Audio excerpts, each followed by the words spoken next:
शिवखोड़ी गुफा में विराजमान है भगवान शिव।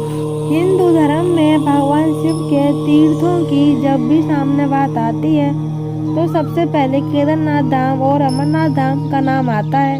लेकिन क्या आप जानते हैं कि अमरनाथ गुफा से पहले एक और गुफा भी है जिसे शिवखोड़ी के नाम से जाना जाता है। भस्मासुर के बचने के लिए भगवान शिव ने अपने परिवार के साथ इसी गुफा में शरण ली थी। कहते हैं कि इस गुफा में भगवान शिव आज भी अपने परिवार के साथ विराजमान है। इस गुफा से आगे जो भी गया है वो कभी वापस लौटकर नहीं आया। आज के इस वीडियो में हम आपको शिवखोड़ी गुफा से जुड़े उन सभी रहस्यों के बारे में बताने वाले हैं जो शायद ही आपने कभी सुने होंगे। जम्मू से लगभग 130 किलोमीटर और कटरा से 80 किलोमीटर दूर स्थित है रेडसू गाँव, जहाँ से श्रद्धालु 4 किलोमीटर या पैदल या फिर घोड़े के पालकी से यात्रा करके शिवखोड़ी गुफा तक पहुँचते हैं। इस अद्भुत गुफा की ऐसी मान्यता है कि जो श्रद्धालु इस गुफा के दर्शन कर लेता है तो स्वर्ग में जाना तय है।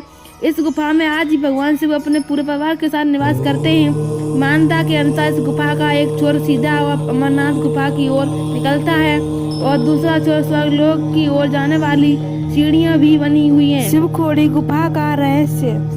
ऐसा कहते हैं कि 2 साधु इस गुफा के अंदर गए थे। एक साधु बीच में से ही वापस आ गया था, दूसरा साधु कभी वापस नहीं लौटा। अगर आप ध्यान से देखेंगे तो गुफा का आकार भगवान शिव के डमरू की तरह बना हुआ है। गुफा के दोनों सिरों पर काफी चौड़ी जगह है, जबकि बीच में गुफा की चौड़ाई बहुत ही कम है। इसलिए हम इस गुफा के जाने के लिए भक्तों को रेंग रेंग कर जाना पड़ता है। इस गुफा में ऐसी भी कई विशेषताएं हैं जो गुफा के अंदर देखी जा सकती है। सबसे पहले तो इस गुफा के अंदर जितनी भी प्रतिमा है वो सब पिंडी रूप से प्रगति बनी हुई है। आप देखेंगे भगवान शिव और माँ पार्वती की 4 फीट ऊंची एक ऐसी प्रगति पिंडी रूप प्रतिमा बनी हुई है जिसे अर्धनारीश्वर का रूप दिया गया है, क्योंकि उसमें आधा शरीर शिव का है और आधा शरीर माँ पार्वती का है। ठीक पास में ही एक छोटा सा गौरी कुंड बना हुआ है जिसमें हमेशा प्रगति पानी बह रहता है और पास में ही प्रगति पिंडी रूप में 5 मुख वाले गणेश, कार्तिक और नंदी बने हुए हैं। चौंकने वाली बात तो यह है कि यहाँ पर भगवान शिव के शिवलिंग के ऊपर प्रगति पानी लगातार टपकता रहता है। ऐसा भी कहा जाता है कि हजारों साल पहले यहाँ पर शिवलिंग के ऊपर दूध टपकता था, जो अब पानी रूप में देखने को मिलता है।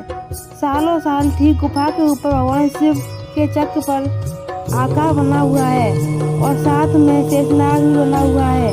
इसी स्थान पर राम, लक्ष्मण, सीता और हनुमान जी की पिंडी रूप में विराजमान है। और इस गुफा के अंदर बहुत छोटी पिंडी रूप में 33 करोड़ हिंदू देवी देवता निवास करते हैं। शिवखोड़ी की यात्रा कैसे करें? रेडसू गांव में पहुंचने के बाद आपको थोड़ा सा ही पैदल चलना पड़ेगा, फिर सामने ही आपको स्वर्ग द्वार देखने को मिलेगा। यहाँ वही द्वार है जहाँ शिवखोड़ी की यात्रा शुरू होती है। यहाँ पर भी आपको पास यात्रा करने के लिए 2 ऑप्शन है। पहला, या तो आप 4 किलोमीटर के इस पूरे ट्रक को पैदल चलकर पूरा कर ले, और दूसरा ऑप्शन है या फिर आप यहाँ के घोड़े खच्चर पालकी कर लें और उसमें जाएं। शिवखोड़ी में पैदल यात्रा कैसे करें? ज़्यादातर श्रद्धालु इस यात्रा को पैदल ही चलकर पूरा करते हैं, क्योंकि यह ट्रक ज़्यादा बड़ा नहीं है। 4 किलोमीटर के इस ट्रक को शिव भक्त हर हर महादेव का नारा लगाते हुए पूरा कर लेते हैं। इस पूरे ट्रक में आपको आराम करने के लिए जगह जगह पर काफ़ी सीट मिल जाएंगी। वहीं आपको वॉशरूम और स्नान करने की व्यवस्था मिल जाएगी और बाकी कुछ खाने पीने की दुकानें भी मिल जाएंगी। पर आप चाय, cold drink, Maggi, juice, fruit, lassi ले सकते हैं। इस पूरे ट्रक में बीच में 2 मंदिर देखने को मिलेंगे और यात्रा में ज़्यादा थकावट भी नहीं लगेगी। अगर आपका स्वास्थ्य ठीक है तो आप शिवखोड़ी की इस यात्रा को 2 घंटे में बहुत आराम से पूरा कर लेंगे। शिवखोड़ी में घोड़े खच्चर पालकी से यात्रा कैसे करें? जो श्रद्धालु काफी बुजुर्ग हैं या फिर जिनका स्वास्थ्य ठीक नहीं है तो ये श्रद्धालु पैदल यात्रा बिल्कुल भी ना करें। उनके लिए वहाँ पर घोड़े खच्चर पालकी का ऑप्शन है। पास में ही साइन बोर्ड का यात्रा रजिस्ट्रेशन काउंटर है, जहाँ से आपको घोड़े खच्चर पालकी का टिकट लेना है। घोड़े के लिए आपको 500 रुपये देने होंगे और पालकी के लिए आपको 1200 रुपये देने होंगे। वहाँ से आपको एक टिकट स्लिप मिलेगी जिसको आपको घोड़े वाले या फिर पालकी वाले को दिखानी है और उससे आईडी कार्ड लेकर अपने पास रख लेना है। जब आप अपनी यात्रा करके वापस आए तभी इनको आईडी कार्ड और टिकट स्लिप देनी होगी। अगर आपने ये स्लिप पहले ही दे दी तो आपको शिवखोड़ी पर छोड़कर ही वापस आ जाएंगे।